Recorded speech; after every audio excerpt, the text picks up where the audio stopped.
Have you ever wondered how the world of social networking began? Well, let's take a step back to the late 90s, when the internet was still a fledgling entity, and the concept of social networking was just taking flight. Enter 6degrees.com, the first recognized social networking site, launched in the year 1997. It was a pioneering platform that introduced the world to the concept of online socialization. The name 6 Degrees was inspired by the 6 degrees of separation theory, which suggests that all people are 6 or fewer social connections away from each other. This site allowed users to create profiles, a novel concept at the time, and list their friends. This was the first time people could connect with each other online, outside of email chains and chat rooms. As we moved into the early 2000s, the world of social networking began to expand and evolve. Friendster, launched in 2002, introduced the concept of the social graph, which mapped out connections within a group of people and became the foundation for many future social networking sites. Then came MySpace, also launched in 2003, which became a cultural phenomenon, especially among the younger generation. It offered a platform for users to create personalized profiles, share music, and blog, becoming a breeding ground for creativity and self-expression. And let's not forget LinkedIn, the professional networking site which debuted in 2003. Unlike its contemporaries, LinkedIn focused on career networking and job searches, demonstrating the versatility of social networking platforms. These early social networking sites laid the groundwork for the digital social universe we inhabit today. They showed us the potential of the internet as a means of connecting with others, regardless of geographical boundaries. They offered a new way to communicate, share, and express ourselves. And just as we were getting used to these new forms of communication, a game changer arrived on the scene. But that's a story for our next episode. Stay tuned. In 2004, a new player entered the field, forever changing the landscape of social networking.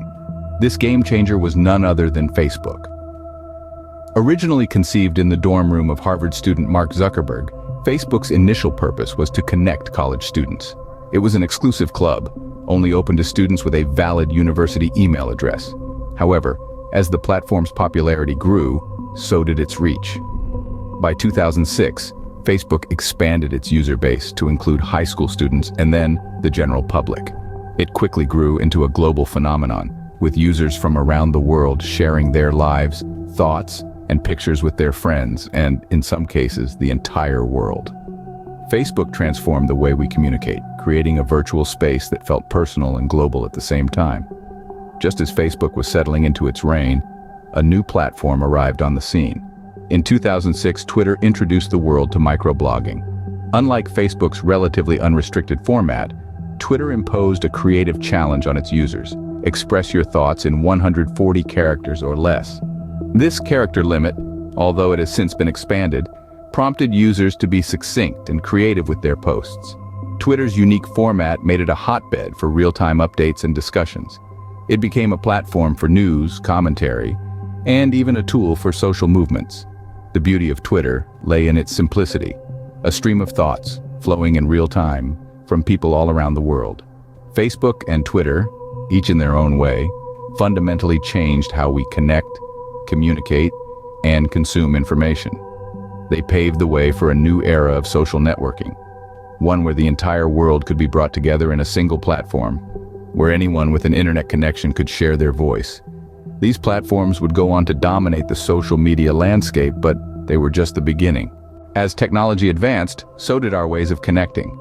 Enter the age of visual content. The year was 2010, and a new player emerged on the social media field: Instagram. Unlike its predecessors, Instagram put a spotlight on photo sharing, creating a platform that was both simple and visually engaging. It was a game changer, allowing us to communicate through images, to tell our stories in a more personalized and creative way. Instagram proved to be a hit, and its success caught the attention of Facebook, which acquired it in 2012. The integration of the two platforms allowed users to share their Instagram posts directly to their Facebook page, further amplifying their reach. But Instagram was not the only one revolutionizing the social media landscape. In the same year, Snapchat burst onto the scene with a unique twist: disappearing messages. This feature, once thought to be a novelty, has now become a staple of many social media platforms. Snapchat gave users a sense of freedom, of living in the moment, as their posts would vanish after 24 hours. Then came Snapchat Stories, another innovation that changed the way we share our lives online. These short, ephemeral videos allowed users to share snippets of their day, creating a narrative that was both personal and interactive. Instagram soon followed suit, adding their own version of stories to their platform, further cementing the trend of ephemeral content. These platforms, Instagram and Snapchat, they took the world by storm, each in their own unique way. They transformed the way we connect, the way we communicate, the way we share our stories. They made social media more visual, more immediate, more personal, but social networks weren't done evolving yet. As we moved into the next decade, social networks continued to push boundaries and introduce new ways to connect. Enter TikTok, the Beijing-born brainchild of tech company ByteDance. Launched globally in September 2016, TikTok took the world by storm with its fresh take on social networking. The platform's unique selling point? Short-form video content. For up to 60 seconds, users can create, share, and engage with videos that range from comedic sketches and dance routines to educational content and everything in between. It's all about brevity, creativity, and immediacy. TikTok's success has been nothing short of meteoric. By the close of 2020, the app had been downloaded over 2 billion times worldwide. One of the key factors behind TikTok's explosive growth was its appeal to the younger demographic. With over 60% of its users being between the ages of 16 and 24, TikTok effectively tapped into the Gen Z market, proving that the future of social networking lies in understanding and catering to the needs of the digital natives. Just when we thought we'd seen it all, along came Clubhouse. In contrast to TikTok's visually dominated platform, Clubhouse is a social network based entirely on audio. Launched in March 2020, this San Francisco-based startup quickly garnered attention for its unique approach to social networking. Instead of posts, tweets, or videos, Clubhouse hosts live, audio-only discussions. Users can join rooms to listen or participate in conversations on a myriad of topics. It's like tuning into a live podcast where you can raise your hand and join the discussion. Clubhouse tapped into the power of voice, bringing back the intimacy and authenticity often lost in the sea of filtered photos and edited videos.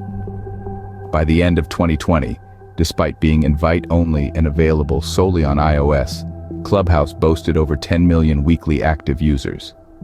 The success of TikTok and Clubhouse proves that innovation and understanding user needs are key to survival in the ever-evolving landscape of social networking. These platforms show just how far we've come in the world of social networking. So what does this all mean? How have social networks impacted our society?